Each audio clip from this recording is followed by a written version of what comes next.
Good afternoon student. मैं ममता शर्मा आदर्श बाल निकेतन उच्च माध्यमिक विद्यालय में हिंदी अध्यापिका आप सभी बच्चों का हिंदी ऑनलाइन क्लास में हार्दिक स्वागत करती हूँ।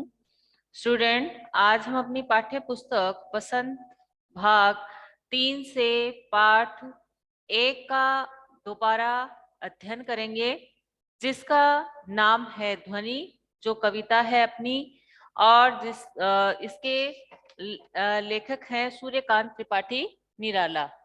सूर्यकांत त्रिपाठी निराला ध्वनि कविता का हमने अध्ययन कर लिया था, इसको दोबारा भी पढ़ लिया था, एग्जाम में भी आ गया। चूंकि आपकी बोर्ड क्लास है और आपके एग्जाम मार्च में होंगे, इसलिए मेरे को लगता है कि इसका रिवीजन दोबारा हो जाना चाहिए, ताकि आपको एग्जाम में कोई भी दिक्कत नहीं आए। इसके लेखक अपने सूर्यकांत त्रिपाठी निराला है। तो जो ध्वनि कविता है, इस ध्वनि का शाब्दिक अर्थ क्या होता है? ध्वनि का अर्थ होता है आवाज, आवाज जिसे हम कहते हैं। और इस कविता के अंतर्गत कवि ने अपने जन मन के जो मनोभाव हैं, उनको जो ओजस्वी स्वर को, अपने मन के भावों को जो आवाज दी है, जो स्वर दिया है, उसे ही ध्वनि कविता कहा गया है। यानी उनके उनके मन में जो विचार थे, उन्होंने उन लोगों के सामने रखा अपनी कविता के माध्यम से। और इसके लिए उन्होंने माध्यम क्या बनाया? वसंत ऋतु को। वह जिस प्रकार से वसंत में सबके मन है वो उल्लास और प्रसन्नता से भरे रहते हैं, तो उसी वसंत ऋतु के माध्यम से उन्होंने अपने उल्लास को, उमंग को और अपने मनोभाव को प्रकट किया है। तो हम अपनी जो कविता है अभी न होगा मेरा अंत, इसको पढ़ते हैं। अभी न होगा मेरा अंत मेरे जीवन में, अभी न होगा मेरा अंत, अभी अभी ही तो आया है मेरे मन में मृदुल वसंत। अभी न होगा मेरा अंत, हरे हरे ये पात डालिया, कलिया कोमल गात, मैं ही अपना स्वपन मृदुल कर फेरूंगा निदित कलियों पर जगह एक प्रत्युष मनोहर। प्रत्युष यानी प्रातःकाल होता है, वन यानी जंगल, मृदुल यानी कोमल, और अंत यानी समाप्ति, किसी भी चीज का जो समाप्त हो जाए। पात का मतलब होता है पत्ते, और कोमल यानी जो मुलायम होता है उसे हम कहते हैं कोमल। गात यानी शरीर, गात यानी शरीर, और थक कर यानी हाथ। कर का मतलब होता है हाथ। निंद्रित यानी सोई हुई, और मनोहर यानी सुंदर, मन को चाहने वाला। तो प्रस्तुत जो काव्य पंक्तियां है, उसमें हम प्रसंग और व्याख्या करेंगे इसकी। तो हम लिखेंगे प्रस्तुत पंक्तियां हमारी पाठ्य पुस्तक वसंत भाग 3 में संकलित पाठ वसंत में संकलित सूर्यकांत त्रिपाठी निराला द्वारा रचित ध्वनि नामक कविता से लिया गया है। और प्रस्तुत पंक्तियों के माध्यम से कवि ने समाज में या उनके काव्य को, उनके काव्य जीवन का जो अंत समझने वाले हैं, उनको कड़ा जवाब देते हुए कड़ा जवाब देते हुए कहा है कि उनका अंत अभी नहीं होगा। और वो अपनी कविता के माध्यम से देश के जो युवा पीढ़ी है, उसको भी जागृत करने का प्रयास कर रहे हैं। तो कवि अपने आत्मविश्वास के साथ में और अपने आलोचकों को कहते हैं कि अभी अभी ना होगा मेरा अंत, और अभी अभी तो आया मेरे मन में मृदुल वसंत। कवि कहते हैं कि मेरे जीवन का अंत अभी नहीं होगा, क्योंकि मेरे जीवन में तो अभी अभी वसंत आया है। अर्थात उनका जीवन रूपी जो उपवन है, उपवन किसे कहते हैं? बगीचे को। कि मेरा जीवन रूपी जो उपवन है, उसमें अभी भावनाएं हैं और कल्पनाओं का आगमन हुआ है। कि जिस प्रकार वसंत आने से चारों तरफ खुशहाली छा जाती है, वातावरण उल्लासित हो जाता है, मनमोहक हो जाता है, तो वो भी युवा है। और युवा होने के कारण उनका मन है वो किससे भरा हुआ है? आत्मविश्वास से और कल्पनाओं से भरा हुआ है। तो वो कह रहे हैं कि मेरे मन में जो मेरे मन रूपी जो उपवन है उसमें अभी भावना और कल्पना रूपी बसंत का आगमन हुआ है।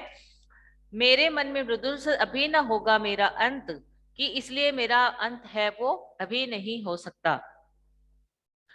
अभी न हरे हरे ये पात डालियां, कलिया कोमल गात, मैं ही अपना स्वप्न मृदुल कर फेरूंगा निंद्रित कलियों पर जगा एक प्रत्युष मनोहर। कि कवि कहते हैं कि जिस प्रकार से हरे हरे ये पात, कि जिस प्रकार बसंत के आगमन से चारों ओर क्या होता है, प्रकृति का जो वातावरण है वो संगीतमय हो उठता है। चारों ओर मनमोहक परिवर्तन हमें दिखाई देते हैं। फूलों डालियों पर फूल लग जाते हैं, नए नए पत्ते आ जाते हैं, चारों तरफ हरियाली हरियाली दिखाई देती है। तो ऐसे ठीक उसी प्रकार उनका जो मन है उसमें भी आशा और उमंग का संचार हुआ है। और वह क्या कर देंगे, अपनी कविता के माध्यम से वो प्रकट करेंगे, जिसका अंत अभी संभव नहीं है। कि उनके क्या है कि जिस प्रकार प्रकृति में परिवर्तन होता है वसंत के आगमन से, वैसे ही उनका जीवन में क्या होगा, कोमल रूपी भावनाओं का जन्म हुआ है।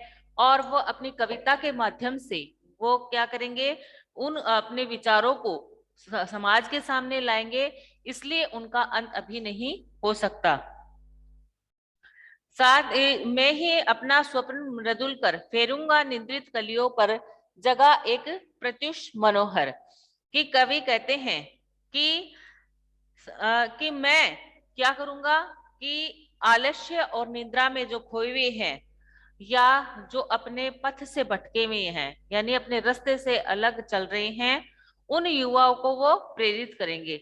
पथ से भटके हुए यानी रास्ते से भटके हुए, अपने काम से भटके हुए, अपने उन्होंने जो लक्ष्य निर्धारित कर रखा उस लक्ष्य से भटके हुए क्या करेंगे, युवा को वो जागृत करेंगे। और उनके मन में एक नई चेतना का संचार करेंगे। जैसे किस प्रकार कि जैसे वसंत ऋतु में जो प्रत्येक पत्ता है, डालियां हैं, कोमल है और कलियां हैं, अध खिली होती है, और वसंत उन कलियों को अपने मधुर सपनों जैसे मधुर कोमल हाथों को फेरकर जगाकर एक नए सवेरे का आरंभ करता है। उसी प्रकार कवि भी क्या करेगा, अपने कविता अपने नए नए ओजस्वी विषयों के माध्यम से युवाओं में उत्साह का संचार करेंगे और उनके आलस्य को जगाकर वे उन्हें सही मार्ग पर लाकर एक नई आशा से परिपूर्ण भविष्य का निर्माण करेंगे, जिससे वे अपने सुपथ पर अग्रसर हो सके। यानी जो लेखक हैं वो अपने कविता के माध्यम से जो आलस्य में खोए हुए व्यक्ति हैं उनको जागृत करना चाहते हैं और उनके मन में एक नई भावना, नए विचारों का पैदा करना चाहते हैं, जिससे वे अपने सुखद भविष्य का निर्माण कर सके। समझ में आ रहा है ना छवि? Yes ma'am. फिर अगला है अपना, पुष्प पुष्प से तंत्रालस खींच लूंगा मैं, अपने नव जीवन का अमृत संघर्ष सींच दूंगा मैं, द्वार दिखा दूंगा फिर उसको, है मेरे वे जहां अनंत, अभी न होगा मेरा अंत। इसके माध्यम से कवि क्या कहते हैं कि पुष्प पुष्प से तंद्रालस खींच लूंगा। पुष्प का आप जानते हो, पुष्प का मतलब होता है फूल। तंद्रालस से यानी तंद्रालस का क्या मतलब होता है, आलस्य। जो आलस्य करते हैं ना, कुछ बच्चे होते हैं वो काम में आलस करते हैं कि मैं नहीं करूंगा, काम है, या फिर कोई भी काम में से जी चुराते हैं, उसे कहते हैं हम तंद्रालस यानी आलस्य। और लालसा, लालसा यानी हमें किसी चीज की इच्छा हो, उसे कहते हैं हम लालसा। नव यानी नवीन, नया, संघर्ष सहर्ष यानी प्रसन्नता के साथ, हर्ष के साथ, द्वार यानी दरवाजा, अनंत जिसका अंत न हो। जिसका अंत ना हो वह कौन हो सकता है, ईश्वर ही हो सकता है। तो अगर हम इसकी प्रसंग और व्याख्या करेंगे तो हम इसको लिखेंगे, वही बात लिखेंगे। प्रस्तुत काव्य पंक्तियां हमारी पाठ्य पुस्तक वसंत भाग 3 में संकलित सूर्यकांत त्रिपाठी निराला द्वारा रचित ध्वनि कविता नामक कविता से ली गई है।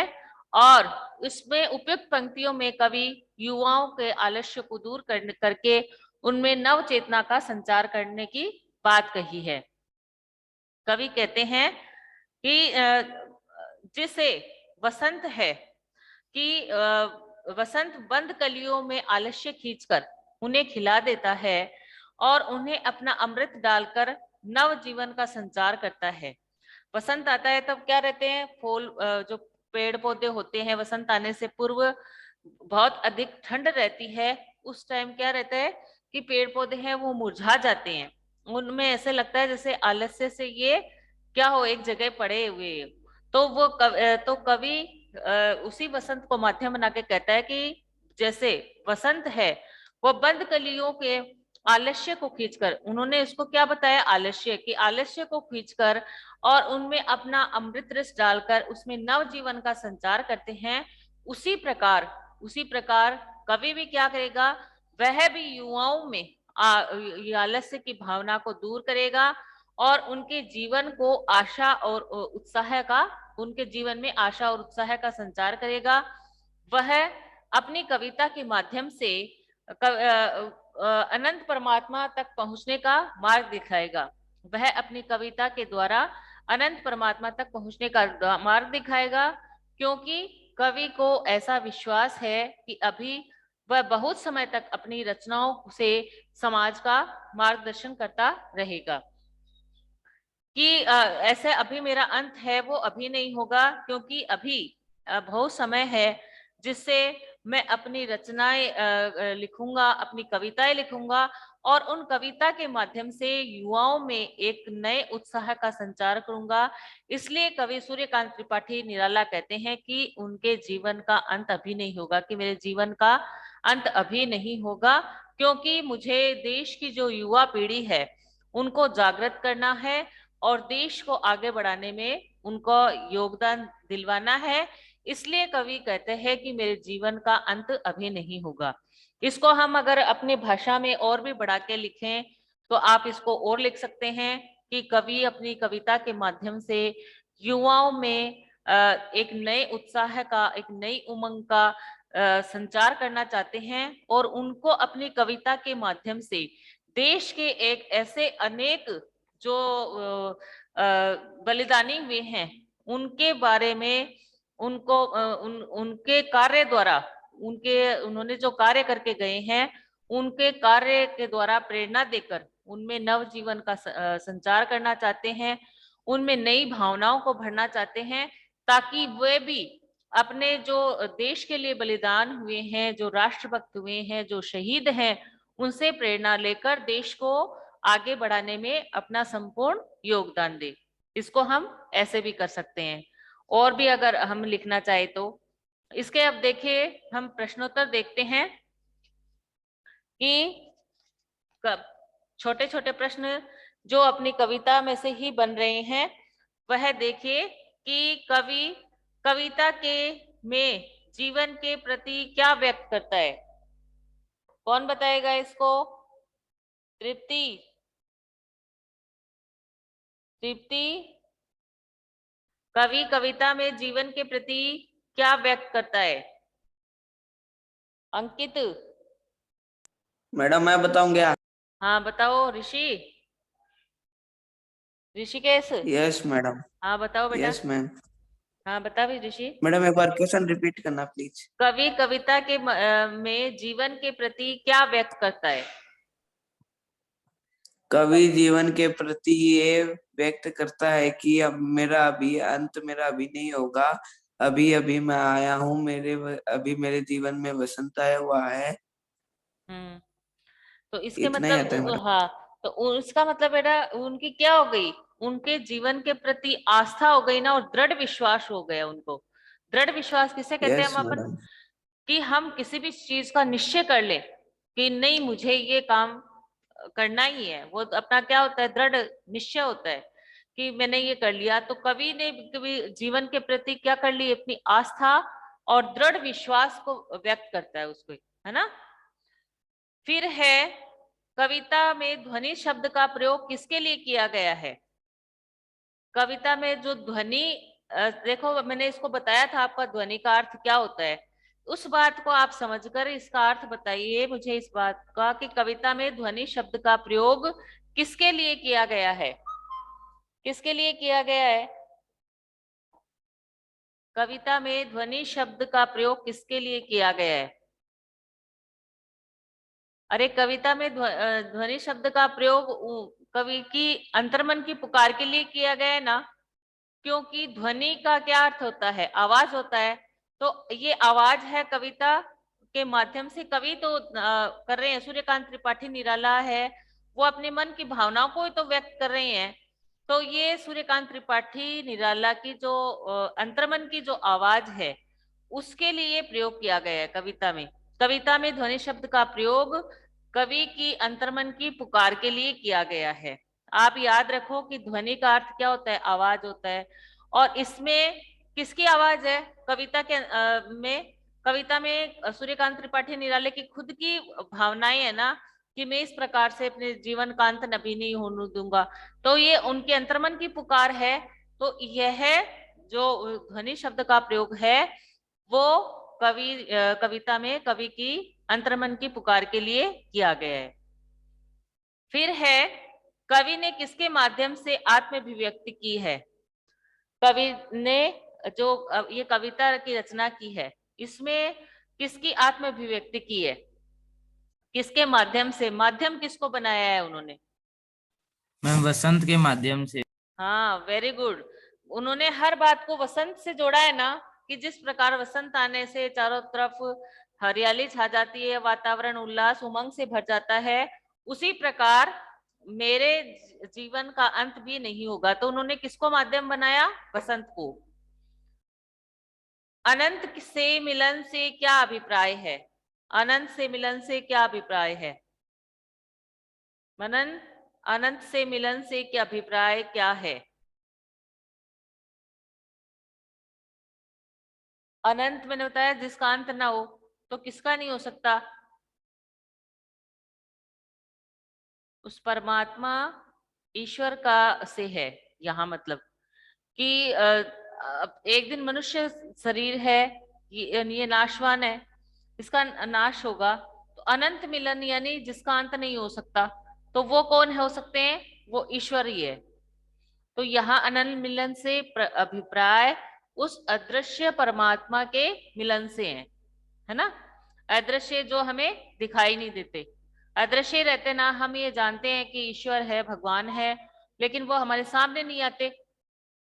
तो उस अदृश्य परमात्मा के मिलन से है। ठीक है।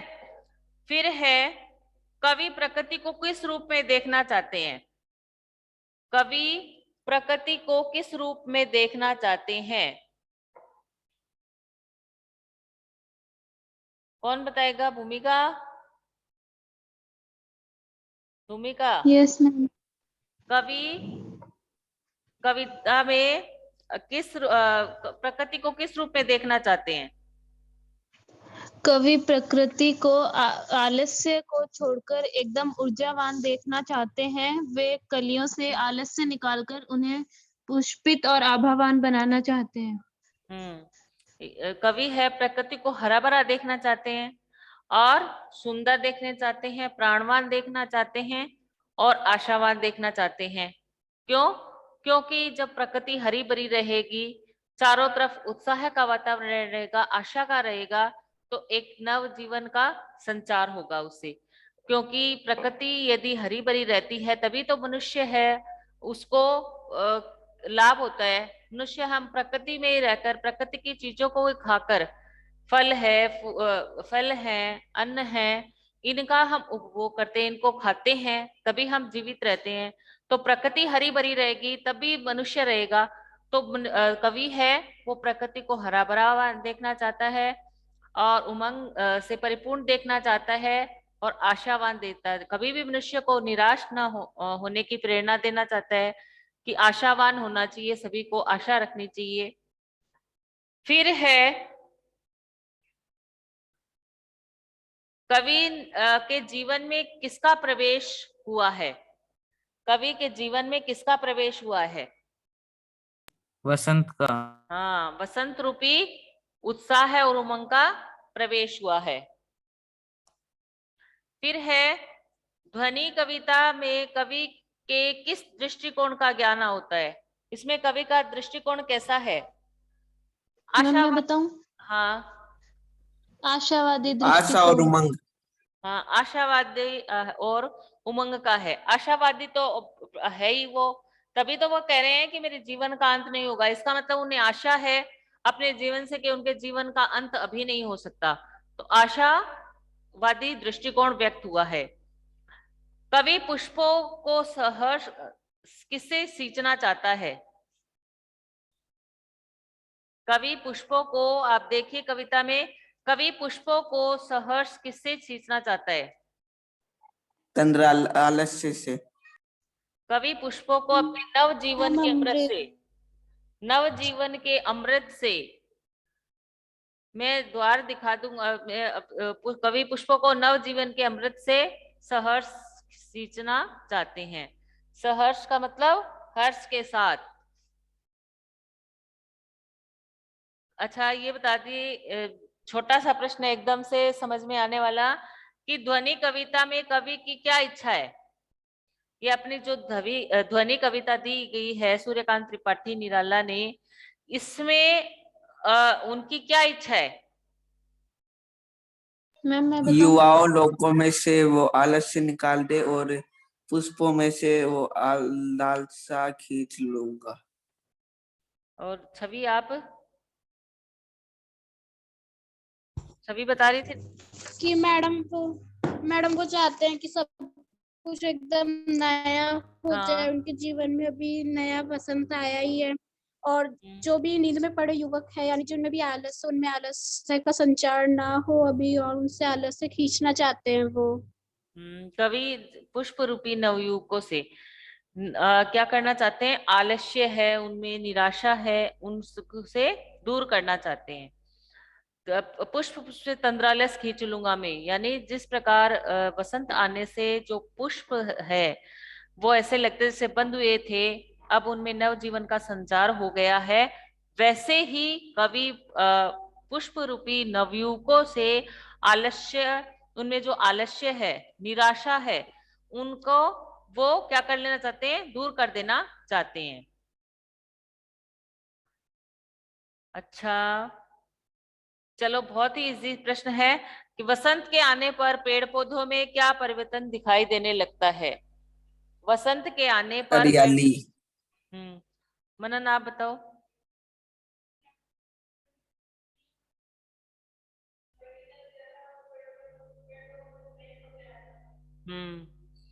हाँ, वसंत के आने पर पेड़ पौधे में हरे भरे, बैठो, हरे हरे हरे पत्ते, नई नई डालियां, नई नई कलियां और आने से क्या होती है? उनमें जो कठोरपन रहता है, जो कठोरता रहती है, वो दूर दूर हो जाती है और कोमलता आ जाती है। देखो जब पेड़ पौधे पे नए नए पत्ते आते हैं तो एकदम कच्चे कच्चे से होते हैं ना, और जब अब ऐसे लगता है जैसे एकदम कठोर हो गए, क्योंकि इनके गिरने का वक्त आ गया है।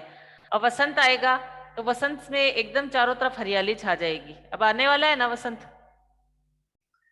फिर देखो, ध्वनि शीर्षक कविता के से हम क्या प्रेरणा प्राप्त कर सकते हैं? ध्वनि कविता से हम क्या प्रेरणा प्राप्त कर सकते हैं?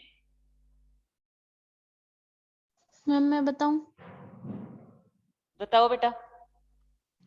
ध्वनि शीर्षक कविता से हम यह प्रेरणा प्राप्त कर सकते हैं कि जिस प्रकार वसंत के आने से चारों ओर हरियाली छा जाती है और पर्यावरण एकदम मनमोहक हो जाता है, उसी प्रकार हमें भी अच्छे कार्य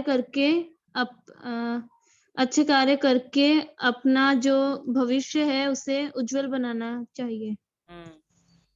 सही है कि कवि हमें मतलब इसका यह प्रेरणा प्राप्त कर सकते हैं कि हमें भी हम भी अपने आलस्य को है प्रमोद को त्याग कर समाज में देश की उन्नति के लिए हमें आगे बढ़ना चाहिए, और अपने जो कार्य हैं ऐसे रचनात्मक कार्य करने चाहिए जिससे देश में सहयोग हो और हमारा देश आगे बढ़े।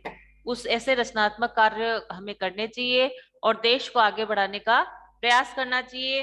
और अपने जीवन में सदैव परोपकार की भावना रखनी चाहिए। परोपकार करना यानी सभी का उपकार करना, ताकि हम अपने परोपकार द्वारा लोगों का भला कर सके और इससे हमारा समाज है और हम खुद हैं वो आगे बढ़ सके।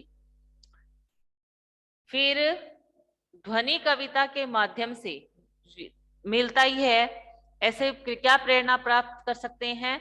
क्या फिर ऐसा आ सकता है कि ध्वनि कविता में के माध्यम से हमें क्या संदेश मिलता है? एक ही बात है दोनों, और कोई बताएगा?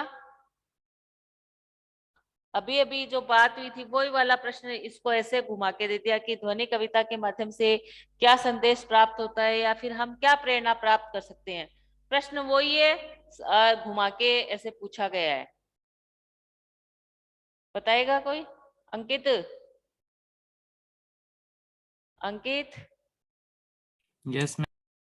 बताओ बेटा, ध्वनि कविता के माध्यम से हमें क्या संदेश मिलता है? मैम, ध्वनि कविता से हमें यह संदेश मिलता है कि हमें आलस्य को त्याग कर नए उत्साह के साथ कार्य करना चाहिए।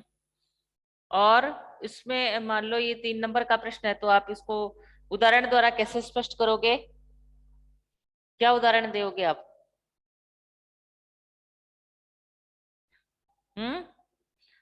इसमें माध्यम किसको बनाया गया है? वसंत को। तो मैम वसंत को बनाया गया है ना, तो उसके आधार पे बताओ।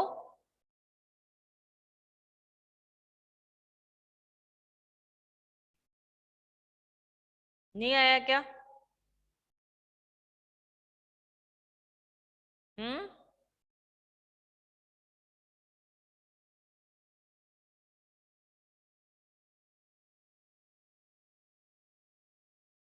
हम इसको ऐसे भी दे सकते हैं कि कविता का यह संदेश है कि जिस प्रकार प्रकृति है, वो चाहे सर्दी हो, चाहे गर्मी हो, चाहे वसंत हो, कौन सी भी ऋतु हो, उन सबको सहकर अपने आप को पूरा खिला खिला हुआ रखना चाहती है और चारों तरफ सारी ऋतुओं को सहकर वसंत ऋतु आने पर चारों ओर फूल खिलाकर सबका मन है वो प्रसन्नता से भर देती है और प्रकृति के सौंदर्य में अपना पूरा योगदान देती है।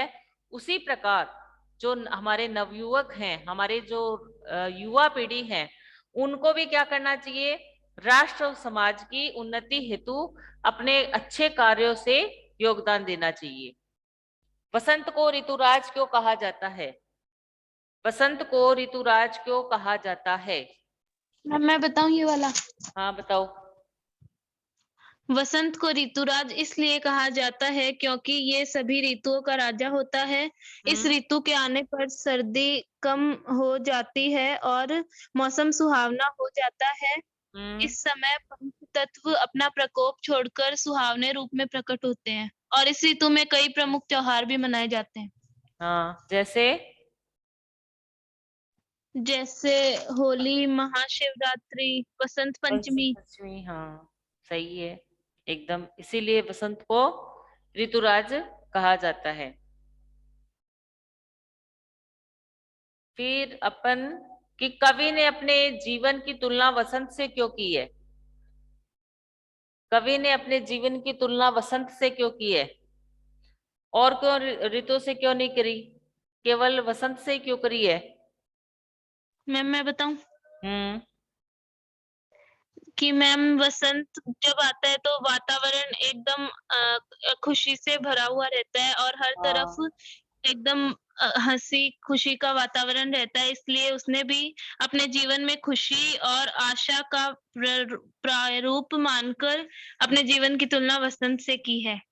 जी, वसंत आने पर क्या हो जाता है? सारा जो वातावरण है वो आनंदमय हो जाता है और वैसे ही कवि भी अपने इस कार्य से इस संसार में कुछ अच्छा करने की इच्छा से पूरित होकर अनंत काल तक जीना चाहते हैं कि वसंत से जब चारों तरफ प्रकृति खिल सकती है, तो मेरी भी जो युवावस्था है उसमें भी मैं ऐसे कार्य कर सकता हूँ जिससे कि आज की जो युवा पीढ़ी है वो जागृत हो जाए, उनमें एक नई चेतना का संचार हो और वह अपनी सारी जो युवा शक्ति है वो देश के हित में लगा दे, राष्ट्र के हित में लगा दे, जिससे हमारा राष्ट्र है, हमारा समाज है, वो आगे बढ़ सके और हमारे जो राष्ट्र के और तरक्की के लिए, निर्माण के लिए, आगे बढ़ने के लिए अपना युवा पीढ़ी है वो अपना संपूर्ण योगदान लगा सके।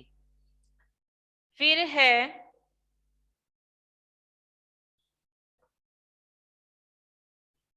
एक प्रश्न और पूछते हैं, क्योंकि टाइम है वो ओवर हो गया है। ये अपना कंप्यूटर में संकेत दे रहा है कि टाइम ओवर हो गया। एक प्रश्न और बताएंगे आप लोग कि ध्वनि कविता में, अच्छा